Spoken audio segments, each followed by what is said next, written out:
Me say it's not aeroplane mu. Okay. Na ye call Libya. Matwase. Ye call Libya. Na ye could one of the most controversial African leaders. Just say na asem no de. Okoye huhuro ni awo. Ena akoye no ho official boa. Onama na odanda no ho. Okay. Asa akoye no ho omo friend Santrofia no ma. Santrofia no ma. Fana ofa busio uja no so oja sade. Etifo ne ahwefo. Ena yebidi Muammar al-Qaddafi ehonko. Hey! The great man. Muammar al-Qaddafi. Anope unwie so ama me ho atomi. Na Qaddafi me penasem. Okay. Because na o wadwini bi woni tirim. Yes. Na me sure say unwie no. Ye beti ase. Qaddafi ni din pa na papa the man no ye Muammar Mohammed Abu Minya al-Qaddafi. Na na ko register mu de. Godini nyina wo a Muammar Mohammed Abu Minya al-Qaddafi aka Muammar al-Qaddafi. Okay. No Colonel Qaddafi. Okay. If you do baby ne friend of brother Qaddafi. Okay. Na no oye guy. Just say thank you very much. Enti won ho enyo me gu ne bonya agro. And the space no so de no nkonya ho. Nkonya ne space no ho kra. We sheet. Wa hweche but wa hwe ne kikin so aka ho. Tofe ye wo Muammar al-Qaddafi ye wo no 1942. 1942 okay. Wo Krobia friend set wo Libya set. Na Muammar al-Qaddafi ni papa na oye obi a onye odefo. In fact na ohwe mponche so. Papa. Yes, no papa. Okay. Na ohwe mponche so nti obi ohwe mponche so nya obi a ohwe da woska bebre. Na no free abusia bi a from Bedouin. Okay. Abusia. Na papa ni hu nyoma bi wo Qaddafi mu no. O decide say na ho odin bia do be pia le ba abofra no. Okay. Because hunu nyoma bi wo no mu ana kire say obe nipa kese daache. Ese fo ntimi yi pa especially youth no ntimi yi. Na Qaddafi oko elementary school say JSS ye ka na JSS ewa ha.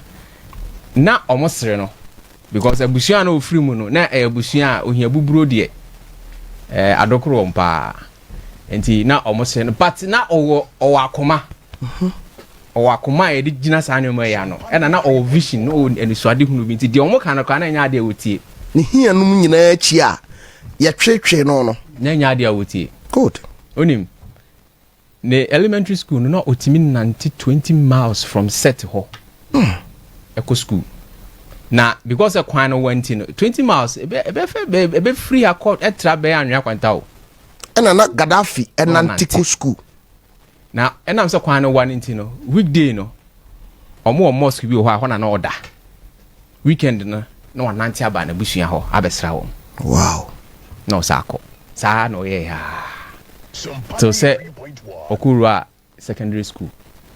Na secondary school ho no. Na teachers are no mo che na de na dodo na ye Egyptians.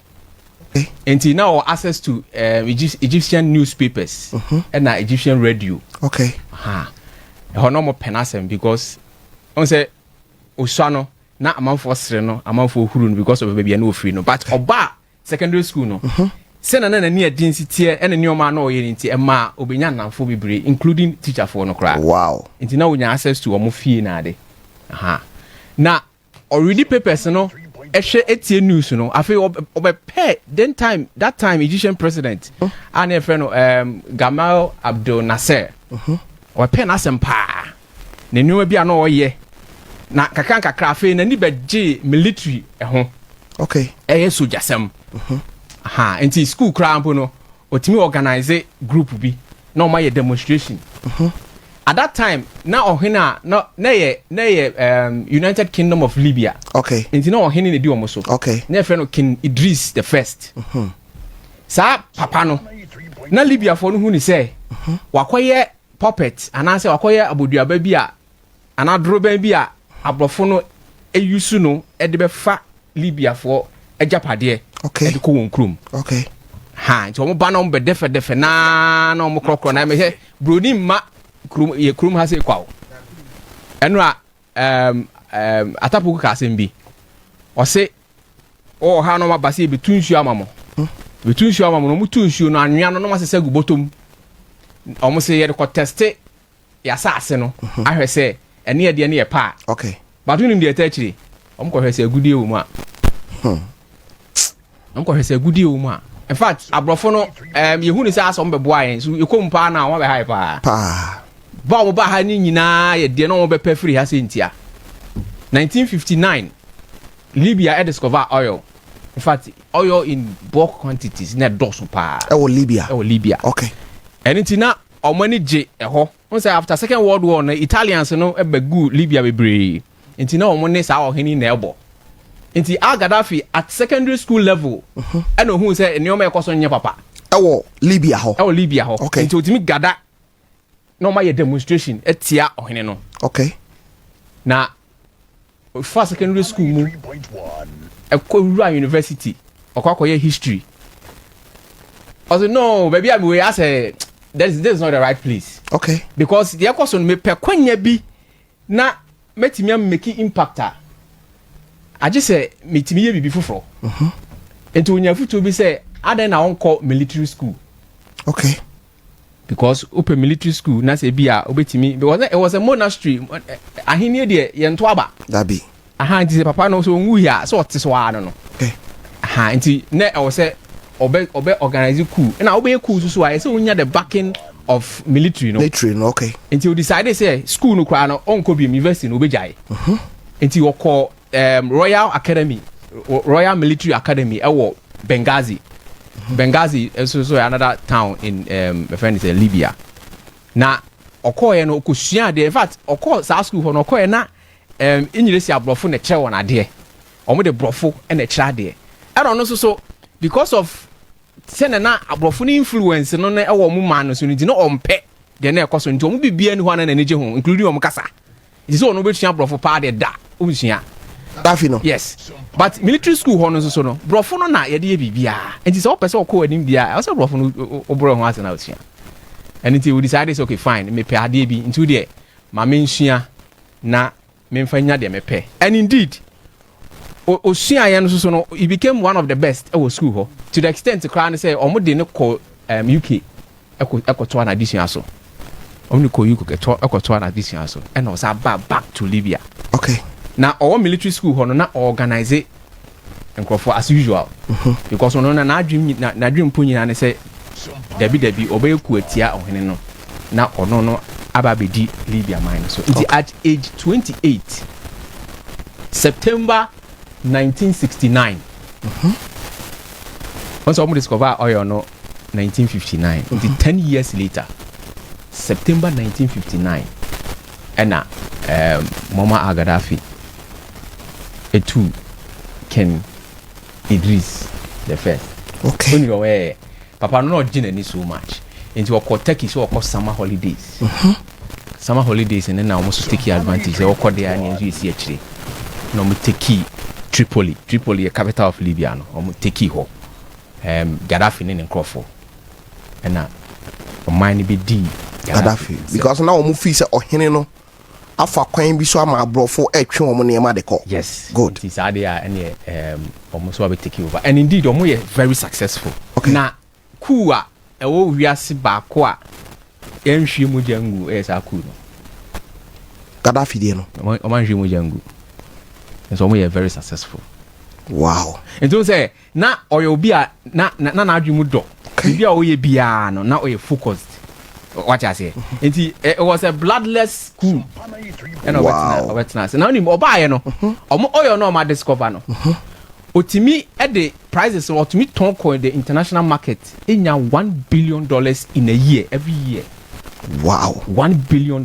Now you don't know there or the sea factories or the sea health facilities or hospitals or the sea schools. And at first, no, literacy rate no, 10%. Gaddafi pension it grow to 88%. Wow.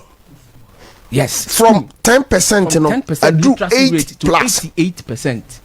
Into what the difference, you know. Wow. Also now a visionary. In fact, in some of those, but Muammar no. Na, but maybe make my point. Na, when you know, also oil in abundance. Inti, any on chain Emma Bruni, mamma for oil non coca. They say they be a go that as a yemi to go in a deal with 3%. No. Qaddafi anyesa. Qaddafi say, open me gold na me oil na all the bra be kwan be from Hassay to Tamale be kwan no. Libya time utimi see estates the time u see estates be no watete super the ama the poor. See that the time on who's a poor person be at that bonting. Papa demu no. Nti ka for bo house in here wo asokore mampon ma say hey nanka atete so much nanka eja obi atimi akwaji sana na ne system ne tie. Okay. Nti ne oil ni nie o ma obi a be si dan acres of land be see dying estates in Kwa. We are oil this quantity fako. Wow. So in exchange into or build Libya. Into first, you know, na a 1,000 kwa waswa emu 125 Ephraim. Libya. Libya. But on no person a tia baya ma 1,000 kwa wa on Ephraim nipa 15. Wow. Wow. Wow. Muammar Gaddafi leader. Oni ma de wa konso ye. Ne bodyguards nyina no ye ma. Adinta. The bodyguards nyina ye ma. Ope equal rights for women. Because they say who say man so e wo bibi pa bia o meeting da ya ma abo o man no. Nti da bi okobia obi a onim Gaddafi bia nim say the bodyguards no e ye man ko a.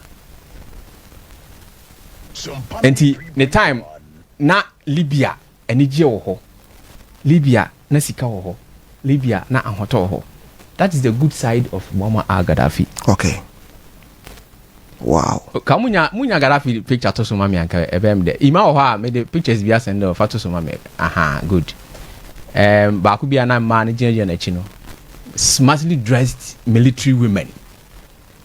Ti bia obeku bia me sure so baga na ase kura mbo no na man ka ho. Okay. Na no your difference. So imagine say Gaddafi nam form from Libya baga na ase. 93.1. Abra play bia nkopes wo de ba. Ko wait me dia ba. Also no. Nti ne o tanks akese a all your go chire bi how the fool on the car. A friend brother Gaddafi. Edian o de amano no. Brother Gaddafi. So nti the rise to fame no na a very smooth and onya support because the ideas are ne won team. On say aha good ne military ni bi ne bodyguards ni bi on say mass on pa. On ma moye makeup on so correct. Yes. Udi na chi e fata o. Now go dey smartly dressed. Oma omo ho fam gina so e say o your ban so a o ye giant. Okay. 93.1. And na omudi na chi. Enye se bibia ntia na oma and you have to be a military person. Ha man. It was a man ko na di baby obeku bia. Wow. Baby obeku bia. Now in agriculture oni do eh. Also oba so na o seize abrofo ni nyina lands. Any the old royal family in the lands and or the ma ekuafo ono so monye munua enuaba munye fu metua moka every month till say mofu no no ba ne benyina e betwa sika be sha ase sa bam. Okay. It was a motivation kese pa ma ekuafo. Wow.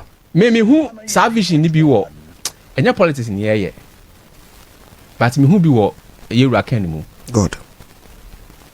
That vision ni bi me hu bi oman bia be di year agriculture ye ko enim because USA be 5% of our population there are farmers o as so omo timi produce e feed the whole country e ma bi kura be so ye so US for the doso na ye Ghana most of our numbers no e farmers so omo timi feed we arahosem. That's scholarship kwa de mom kwa na ye de ma ayi omo adwuma agisika akase CMB scholarship say omo enyo obi kra o ye farmer me ba na onya scholarship no e de ma ai ti sa na ti Libya Gaddafi ebe seti e ma na yakono nti na ono no o ma kwan ma Bruni e menya any influence e wo ne so efiri hɔ na ɔtan hyɛ ase sɛ bam from the western side. Okay. Onim nipa bi a yɛ good side. On the bad side. And your bad side. Yeah. But in the case of Qaddafi, yes, I want the ugly side of Nabayano. The good side, and I'm a boss. Okay. The bad side of Qaddafi, and so when they say, a do baby, or shall I say, in whom him here, a month for him. Okay. Only not our vision be so per se or united Africa. Okay. Into of a pan-African movement. Kaka, and we've been a walk in Croman, so a vision, Muno. Okay. Say, obey United Africa. Aha, into over here no say Uganda and Tanzania enya ntokwa na wako tie Idi Amin achi akoma na soldier for akoma no military arms no they fight against Tanzania. Okay. First pa na namfo pa ye Samodo a o Libya no obedi Libya so afi namfo no sha ase say enioma eye basa and wako tie Charles Taylor achi Emma mbetu Samodo. Ono ya na damfo no. Ono ya na damfo. Okota obi achi mu mbetu no. Say on say idea ne say opese United Africa. Enti say obana say won buy into the ideas. Idea ndia. You flow enti adamfo no nya adamfo papa bi asa. Ai say bofo aso aduane bi ko wura mu no. Ode ko ma bo adwemboni tachiri. Adwemboni tachiri. Nya adamfo papa bi asa. So enti oyeye ye nyoma kitinkiti bi a cha say otete takra odwum sem. It is a military aid and your better watch is here. I'm a multi-made Eddie Bonnie into Idi Amin or Tainechi or Tai 40 Sanko. Okay. A chi or Tai Samodu a chi. I feel chi no about Tai Charles Taylor chi. Okay. Just say to quantity. I feel on a chart. Chad on a chart a share border. Libya a chart a share border was south. No omonino or no more Chad a very a country or Munjam Pomo has in Biasa. But or then na fufu because of enwema bia na e wo mo border no so na ope afei Egypt na o ye ne da o ye ne darling country. Okay. President Nasser penso afei one Arab friends Sadat no ye Egyptian president at that time enya ntokwa je say no omo ko until the bad side of Gaddafi no not or you're obsessed with power. Okay. And it say opese to me a banning some intino. If you obey us out to me no baby and obey and you know the ugly side no say but to me internationally say France for plane bi no akwati sa plane national nipa be 175 no ma free na ko na adwene say o say on pablo for nasem. Okay. On pablo for nasem nti say the policy no yes the policy no nti and obi a o say brofo de onsua brofo a eye language e dey kire awade no school was on pe but they do we also onsua brofo na de we so nya no nti onya nti so onsua ne sa. Okay. What I say? Okay. And onsua no so obey the best in the field no. Wow. To the extent so obey military leader odi Libya so 42 years now say you see insure che ehinemu a e dey ehihwa aha at a point you know or started very well but all we no na I say why you so obsessed with power you know yeah na tumidie e wona ni so bebre enti na wo ya ye autocratic. Okay. Oka obi nka Ade ba kwa ode ba Libya na nke ye kama pa ne say on say like ka ha say people's representative e ko parliament ye yi ni pa mo ko MPs akọ parliament o mo dwene man ye no on o say system no emwa no nti obey ne say fine parliament no ho but obe divide o man no mu be say over 100 in fact say be a constituencies and over na o mo ankasa form o mo group o percent people no nipa na ankasa ye involved in governance no. Okay. Ha nti small assemblies people's assemblies kaka wo be bia enti sa nipa ne mu no enum na omo be yi sa reps no every ha but they do baby no na sa system now no put in place no ankasa as a busa system no because decisions nyina ebe ye ono decisions. Okay. Bibi obe bia no e ono bia mfa adwen so na wo yes so kaka na amount no opposition asase e sorry ba enti Libya ho no eniom afi na oman na japade no dodo na Gaddafi no are very rich because imagine so offer from free Libya e Ghana just imagine the distance tefu no so de na japade enti tank di akiri so enti kaka no amanfoɔ no bɛbrɛ no na demonstrations hyɛ aseɛ ɛna deɛ aborɔfo no deɛ ɔmo paa ne sɛ ɔmo sɛ demonstration ɛkɔ so ɔmo abɛtaa ma GCC because ɔmo hunu sɛ Gaddafi ne ha ɔmo ɛni ti no sɛ nipa no afei de nipa no ɔmo ne ho afono nipa no ahyɛ aseɛ kasa deɛ ɛne ɔmo nkɔtaa ɔmo akyi okay nti in 2011 around October ɛna ɔmo kun Gaddafi ɔmo sɛ ɛno koraa no ɔmo brɛ because ɔmo fa Tripoli no ɔmo fa Tripoli baabi a ɔmo fi sɛ Gaddafi hyɛ no na saa na nyɛ hɔ na ɔhyɛ ne ba na ɔdɔ no paa kɔ ofiri hɔ a ɔde ne bɛba no ne ba no wuyi ɛhɔ na Gaddafi hu sɛ ade n'ani ayɛ nya ayɛka nti eventually ɔmo etimi ekun Gaddafi because ɔmo rehwɛ no whether dead or alive but additionally pa me fa free Gaddafi ne system ni say one baabi ofiri ye no wan free baabi pa o dabi na hwase no na nya papa yeah but wan fa ne nsan hye ne damri fam anka se mabusua yi de ye nye da hiafo me nante na makusku nti ni papa bia sebi emfiri abusua mu maada intermediate media dabi na o vision otimi free abusua no ebeye a great person me enya the later years no na ehame me focus but in the early years no and me focus time oba be di Libya so foforo and nyoma o de ba Libya me hu say Gaddafi achieving the aim to greatness. He was a great person, one of the great leaders we have had in Africa. Yeah, Muammar Gaddafi come ni din so em de pa Muammar Mohammed Abu Menya Al Gaddafi. Wow, very beautiful name. Me wo be ma me de beto enti tofe say young person bia me and na eni se bibia ti me bu yabam. Okay, eni se bibia bu yabam yen stay focused na nim na owo mentor. Okay, Gamal Abdel Nasser, Egyptian president. On na Gaddafi mentor. Okay, enti bi we a young person na fa obi si wani so. Yeah, na aspire to be like that person. Okay, bibia uye bia na hwe se enam akwan mu a wo be achieve nipa ko no ne de otimi ye no so won timi men no kra na so won timi ndu no kra betima ben no ana se bia wo be tra no kra. Okay, ni nyina na you ought to have a mentor and a focus. Okay, ena ewiase so se enioma ekoye ma so so ahwe ye na we dem fi wachi na ore mfi ba bia ofiri baaye papa bia ne ba eko school na o ko jana kwan asem o kan no se kai de ofiri. Yeah, Gaddafi wan kai de no ofiri nti duru ba bi ni tim ba ye ne de. Okay, eno kwa ekoya akofa etan de bre no eventually wu a owu e ne nye wu papa nti bibia wo ye bia na se wan hwe ye na se wan ma wanye focus pa na se olusi focus sia na se na wo ti sisi amanfo ani gye ho epe de wo ye no we ba ho so no na wonya tan enko wi oye. Okay, nti wetimi a start ye de na so enko wi oye even though Gaddafi odi a deck akra fine. Okay, but for about 42 years in the presidency.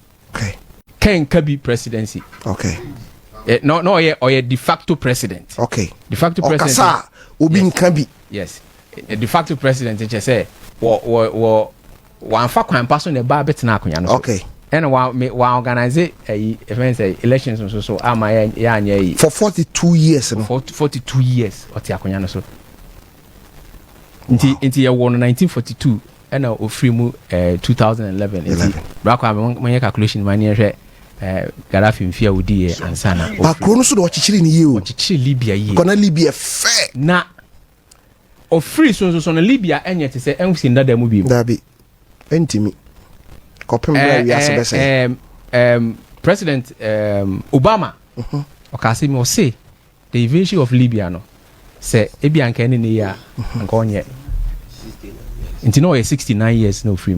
Wow, the invasion of Libya no say now odwen hu bi uma anko asema Obama I kan no. Yes, because they were on the right path. Nanka eye kasa kakra bi no mo ne Gaddafi be kasa na o matene no no e woni o bi mo anka Libya anka Libya because at before so be free so no na o mo pay capital income over $12,000. Wow, Enti kropa ni gu wasa no. Aye. Obi define per capita income no very simple. Okay. Man say ye che ewia e friends o man ni nyina japade ne de mo bia sika bia benya no. Okay. Nti Calibia for no bia benya $12,000 and over dollars. Ni padudu e wo Libya no. Before so be free akonya no so no. Nti wo ye adwuma. O chichi Libya. E de nyoma gu akwan mu. E ma Libya be ye krabehwe. Na Ghana for be na Ghana for be fa for Libya. Yes. E dey tin na ko moko. Asa na ekro mko. Oil rich country. Na me dia we na me fe no. Me kwan from how to Tamale say. Me wo oil bebre. Wo pe oil Western countries no mu ntu oil. Enti mu pe bi dia. Ene ye kwan no ye. Wo ye wi a oil this quantity be fa ko. Ntine so obemu ye kwan na wi ansa na wabeje oil no. Mafa asase. Sidan we. Estate we. Si usi wi a beje oil no. Oil no de den. O de ye den. Enti o ma eso banfaso. Enti o ma brofo ni metu oil no o ma na 3%. O fanya hwe. Sebi nzem huma no. Enti o betena so o pamu Italians ni nyina. O ji o mo nsase ji o mo property. Muammar Qaddafi. Saki. Tofi. Me da sia no pay. Yenkwa ahoma no so.